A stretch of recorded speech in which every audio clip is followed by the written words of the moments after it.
ลุยกันต่อทุกท่านแต่ไทยว่าเถียงกันจนข้อแห้งแล้วนางบ่เซาเถียงกันอยู่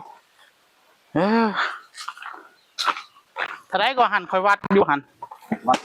ว่า คอยลืมเลยเด้ ของวัดเองมันตามผู้อื่นนี่แหละ โอ้เกือบไม่เป็นแล้วนี่วะ รถอยู่คนเดียวมีคนอยู่แล้ว ถ้าได้ก็หัน54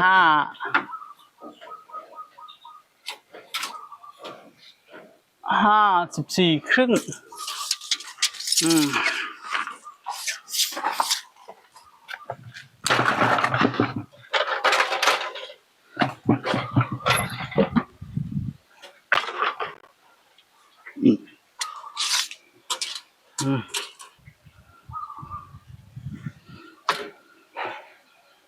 ฟังโรงงานมันอยู่ใจได้เดี๋ยวนี้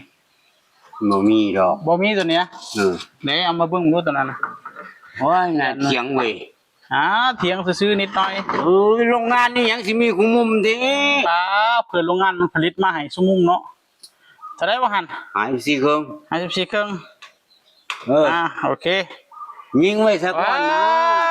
มันต้องได้ให้มันได้2 มุมตัว54 ครึ่งน่ะลงให้บ่น่ะนั่นแหละมันจะได้เฉียงตรงนี้พอดีนะเข้าใจอยู่บ่ก็สิได้ยิงแต่ละแผ่นต้องอธิบายก่อน โอ้มันยิงแล้วมันตูดบ่ได้บ่มันตูดขึ้นตูดลงบ่ได้ เพราะมันชีบ่ได้ฉากมันนะ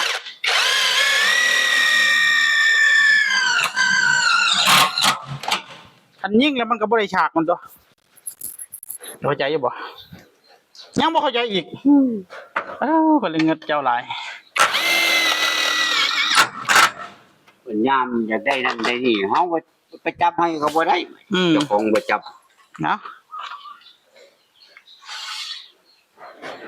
เอาแล้วก็ได้ฟังโรงงานเลยเรื่องฟังโรงงานนี่มีผู้แผ่น ถามเบิ่งซื่อๆมันบ่มีก็บ่เป็นหยังนั่น41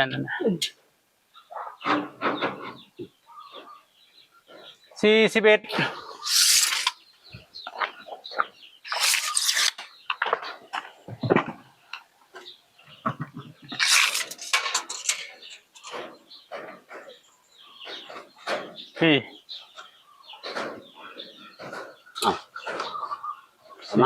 41ปึ๊บนี่ลดลงมาอีกเอาขึ้นอีกนิดนึงนั่นล่ะยิงไว้ อย่าเฝ้าไว้ คนจับมือมันเจ๋งอยู่ดิ มันอย่าเฝ้าเก่งเอาอดทนสักก่อนเฝ้าเมื่อยไปใช้เดี๋ยวนี้